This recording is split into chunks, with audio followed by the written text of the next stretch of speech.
Everyone, welcome to the channel. Today I'm working on a 2000 Ford E350. Changing out the power steering cooler, which has been leaking for a while. Went and got a new part and I'm starting the process. First thing you need to do is take the grill off. There's just 3 screws right on the top. It's gonna be one right there, one in the middle, and then one on the end over there. You can access those screws after you open the hood, and they're gonna be right on top here, as you can see. And then the cooler itself is right here. As you can see, mine's leaking pretty bad. Built up a lot of stuff over the years.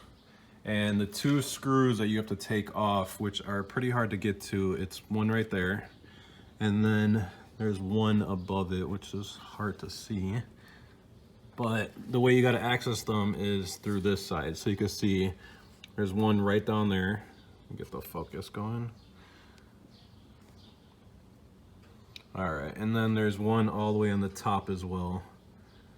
So you got to remove those 2 screws to get that off, and then there's 2 hose clamps right here that you're going to take off. This process is a little time consuming because you could only use an open-ended wrench to get on there. If you guys do want to make it easier, you could take off the transmission cooler, which is this, by loosening the bolt on the bottom there. It might give you a little more wiggle room. I'm just gonna go the long route so I don't have to do that.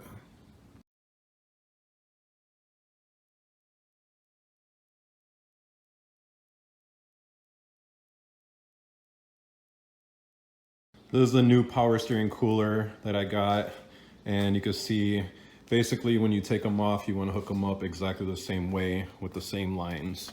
So the way this one goes, just like that, you're gonna obviously take these caps off, hook up the hose, hook up the 2 screws, and then you'd be good to go.